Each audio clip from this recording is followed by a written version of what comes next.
a recently retired boxer thinks that his life is pointless, but unbeknownst to him, his soul is valuable in both heaven and hell. For this reason, the two realms send two agents to compete for his soul. Sitting frozen in time, heaven remains enveloped in a monochromatic palette, vintage architecture, and mid-century fashion. Despite its preserved history, heaven's manager, Marina, informs her associates that their merits and population remain declining. As if a miracle happened, one of her associates approaches her and informs her that they have a request from a mother, reigniting her hope. Following this, Marina visits a nightclub where her employee, Lola, works as a singer. She orders Lola to cancel her tour because she'll assign her to a task. She explains that a woman requested them to save her boxer son's soul, so Marina orders Lola to reconcile them. Meanwhile, at Hell's checkpoint, the new inmates arrive, turning the realm into an overcrowded prison. On Earth, a Spanish boxer named Manny receives a life-threatening injury during his match, leaving him unconscious. Now, Manny finds his life purposeless, so he tries to end his life, but a sudden doorbell halts his plans. At the door, Manny meets Lola, who's disguised as his wife, which makes him feel conflicted. The woman asks how his matches have gone, but Manny says that he hasn't won any since she left him. Lola wants to converse, but she's surprised after Manny initiates making love to her. By Hell's 33rd circle, Carmen, a waitress, gets into trouble after an inmate touches her inappropriately, compelling her to attack him. Unfortunately for her, the inmate's accomplices emerge, and they subdue her. The man attempts to take advantage of Carmen, but Henry, one of Hell's high-ranking administrators, orders his guards to intervene and overpower the malicious group. After Carmen's freed, Henry approaches her and informs her that his colleague Nancy wants to speak to her. Upon meeting Nancy, the administrator relays that their leader plans to take a boxer's soul to remove Heaven's existence entirely. However, she expresses her dismay at their boss's decision to choose Carmen to handle such an important task. She believes that Carmen is one of their worst agents, so she orders her to complete it without messing up. Later in the office, Jack Davenport, Hell's manager, interrupts their conversation, explaining that he just wants to wish her good luck in her task. In reality, Davenport hands her a key containing additional instructions, and the woman just plays along. Satisfied with a smooth transaction, Davenport takes his leave, and Henry proceeds to show Carmen a photograph of her rival, Lola. Without wasting time, Carmen visits Manny in his apartment and pretends that she's his cousin, so he invites her inside his apartment. As Carmen crosses the kitchen, the two agents come across each other, and Carmen is startled after sensing something strange about her. Moments later in the living room, Lola inspects Carmen's alleged childhood photograph with Manny, expressing that she doesn't resemble the child. Carmen reasons that the photo dates 15 years ago, and she even reveals that Manny used to teach her boxing to prove the truthfulness of her claims. Now that they're on the topic of boxing, Manny informs Carmen that he can't box anymore because of his head injury. Because she's tasked to claim his soul before Lola, Carmen pretends she's sorry for him, but she insists that she wants to see him box again. That night, Manny opens Carmen's door and inquires if his estranged mother has mentioned him. Carmen invents an answer wherein she tells him that his mother has never mentioned his name after he left, making him regretful. Abruptly, Manny heads to their bedroom, and he seeks Lola's advice on how he could convince his mother to forgive him. Happy with his initiation, Lola recommends that he write her a letter. The next day, at the supermarket where Lola works, Antonia expresses her hatred for her because she's still ringing the cash register, causing them to work overtime. Then, the manager introduces Carmen as the new floor supervisor. Carmen's presence threatens Lola, whereas their colleagues are entranced by her beauty. Back home, Carmen shows Manny his previous boxing poster, hoping it'll reignite his passion for competing. However, Manny only feels resentful about it, so he changes the subject by ordering her to help Lola in preparing their meal. The doorbell suddenly rings, so Carmen volunteers to check who the visitor is. Carmen returns to the dining area, and she informs Manny his visitors want to converse with him. Out of hospitality, Lola offers to fix them a drink, but the man refuses. The woman gets straight to the point by threatening Manny with a gun, but he remains unbothered. He persuades them to return tomorrow because he doesn't have the money to pay his debt. Afraid for their safety, Lola warns them that she'll call the police, but the woman stops her. She shows Lola her ID, which reveals that the two visitors are actually police officers. Curious, Carmen examines the ID intently, making the female officer think that she likes women. On the contrary, Carmen hates her, so she spits on her ID, insulting her. The woman slaps Carmen, so Manny tries to avenge her, but the other police officer strikes him unconscious. The following day, Lola visits the police chief, and she learns that Manny owes him 5 million pesetas. She plans to help Manny pay his debt, but with such an amount, Lola's clueless about how she'll acquire the money. The police chief advises her to mortgage their house, but she clarifies that it's rented. Thus, he suggests that she take a loan on her salary, and Lola agrees to do so. Straight after, Lola meets with Manny, and she interrogates him about how he has a 5 million peseta debt. Manny reveals he was involved with a jewelry fraud, wherein the police chief is the mastermind. Moving on, Lola announces that she got him a job as a security guard in the supermarket. The next day at work, Carmen attends a meeting with the management, and she relays to them that a cashier employee requested them to see their union rep. The manager wonders what they want, and she reveals that they're after a salary increase. He refuses to acknowledge their request, so she warns them that a strike will ensue if they ignore them. On Manny's first day at work, the police officers corner Manny to apologize for hurting him the other night. He emphasizes that he is only following the orders, but Manny ignores him. For him to catch his attention, the man expresses his desire to bed with Carmen, which elicits a negative reaction from Manny. However, the female officer assumes that Carmen likes women, so she warns Manny to keep an eye on his wife. Back in their apartment, Lola is in the middle of disrobing when Carmen suddenly barges into the bedroom. Her attention's drawn to Lola, but she nudges herself from the trance to ask for permission to use the television. Lola allows her to use it, but she chastises her for not knocking. The next day at work, Carmen listens as her manager shares that making them feel included in their projects is a better solution than increasing their salary. He concludes that they should fire the union rep and just acknowledge their employees' values. For Carmen, the best solution would be to promote the union rep and increase her salary. The manager finds it absurd, especially since the union rep is a revolutionary, so it's only appropriate to fire her. Again, Carmen opposes his plan because she knows it'll worsen their problem. The manager considers her opinion, so he asks for her suggestion regarding who they should fire to serve as an example. Immediately, Carmen hands him Lola's picture, but Eduardo, one of her bosses, is conflicted because she's one of their best employees. Carmen expresses that it's the point, for she knows that Lola isn't popular among her colleagues, so her dismissal won't cause any problems. Later that night, Manny reads the drafted letter to his mother, wherein he highlights his marriage with Lola, Carmen's arrival, his previous boxing career, and his new job as a security guard. Lola commends his efforts in writing, but she reminds him that he should include an apology to his mother. As Manny polishes his letter, Lola wonders why his mother is angry at him, and he admits that he used the money she saved up for his brother's education to become a boxer. Shortly after, Lola opens the door to their unexpected visitor, but they turn out to be her colleagues in the supermarket. The woman asks her about Carmen's whereabouts because they'll be partying tonight. Just in time, Carmen leaves her room, and Lola, alongside the other women, is speechless with her dashing appearance. Carmen approaches the door, and she asks Lola's opinion regarding her appearance. Lola believes she looks nice, but there's an undeniable tension forming between them. Confused about it, Lola returns to heaven and pleads with Marina to replace her. She explains that she's lost interest in her task and feels like she isn't doing it right. Marina questions if her arrival has affected her, and Lola insists that she's feeling strange things. However, Marina can't replace her because there are not many angels around. To prove it, Marina snaps her finger and the crowd illusion disappears, surprising Lola. Marina pleads with Lola to bring Manny's soul to heaven, for he'll be able to save their dying realm.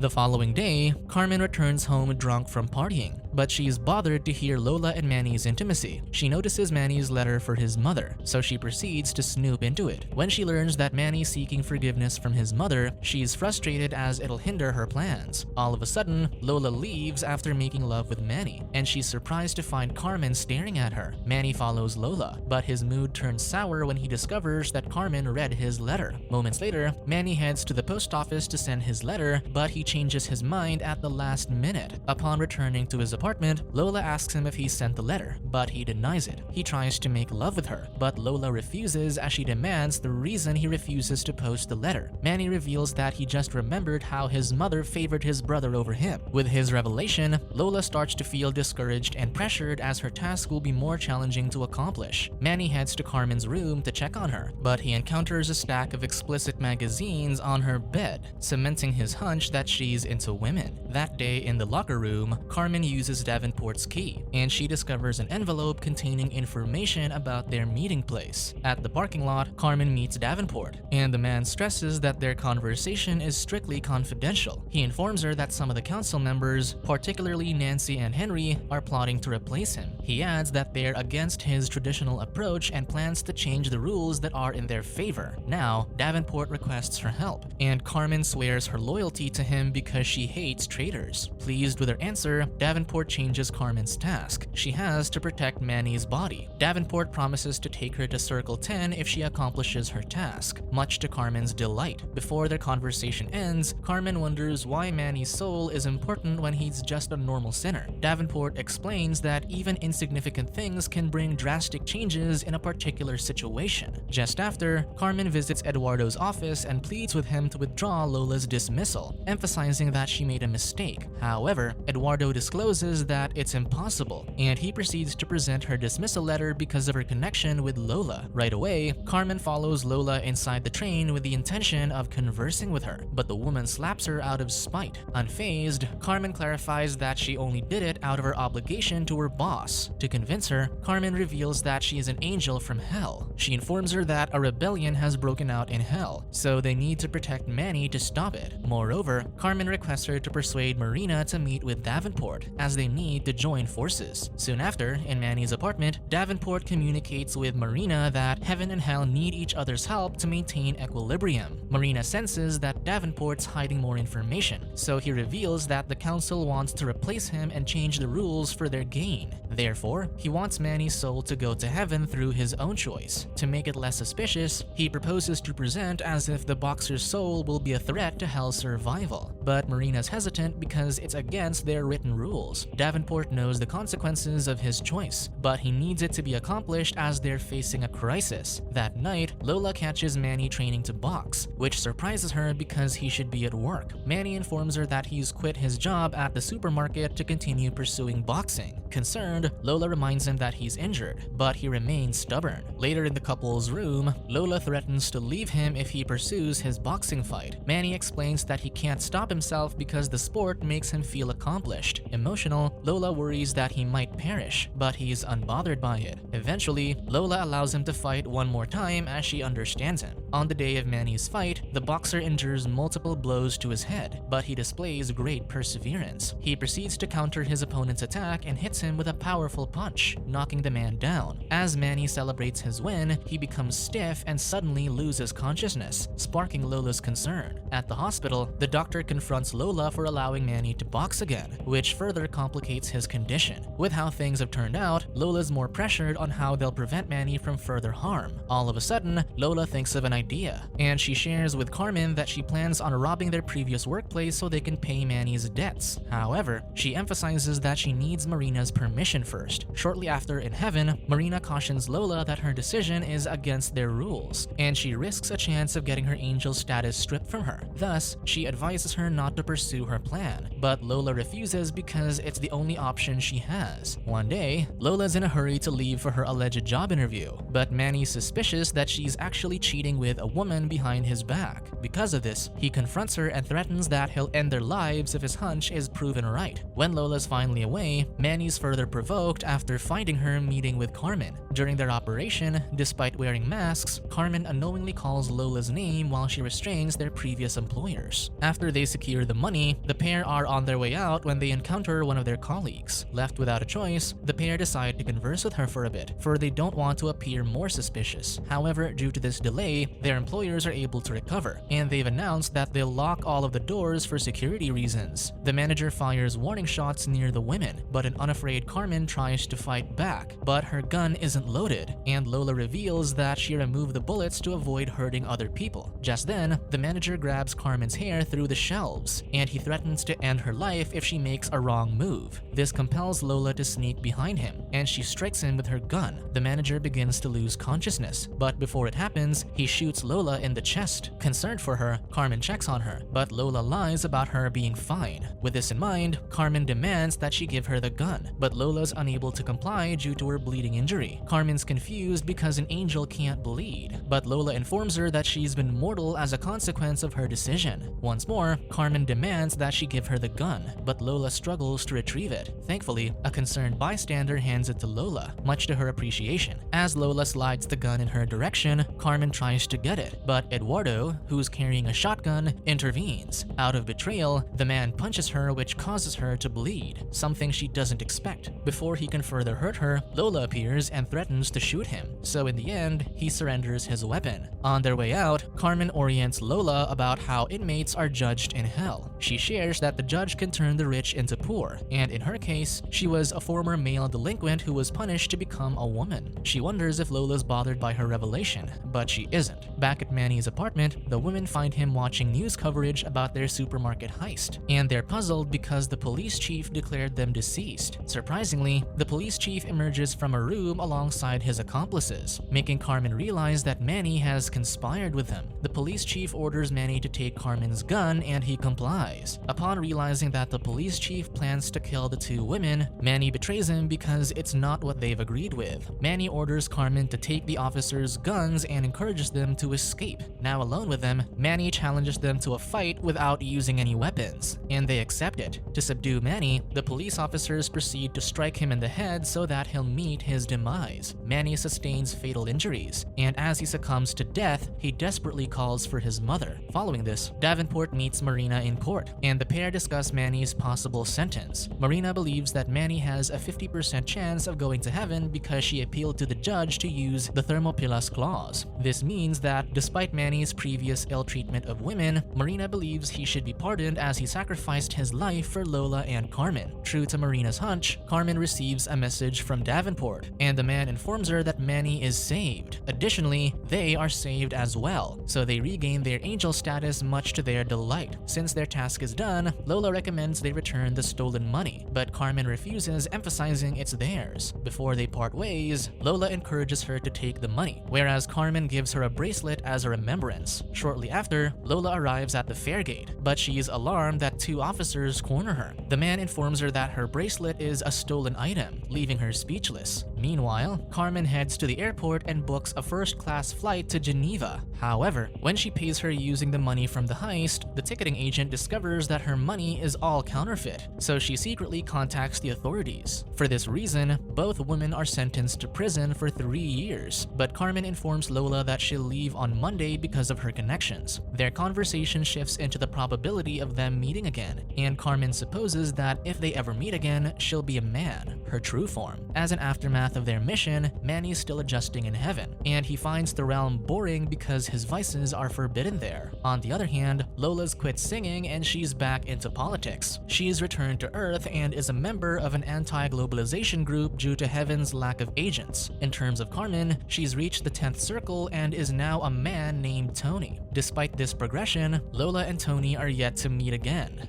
Subscribe to watch more videos like this, turn on notifications and leave a like to help the channel out. Thank you for watching.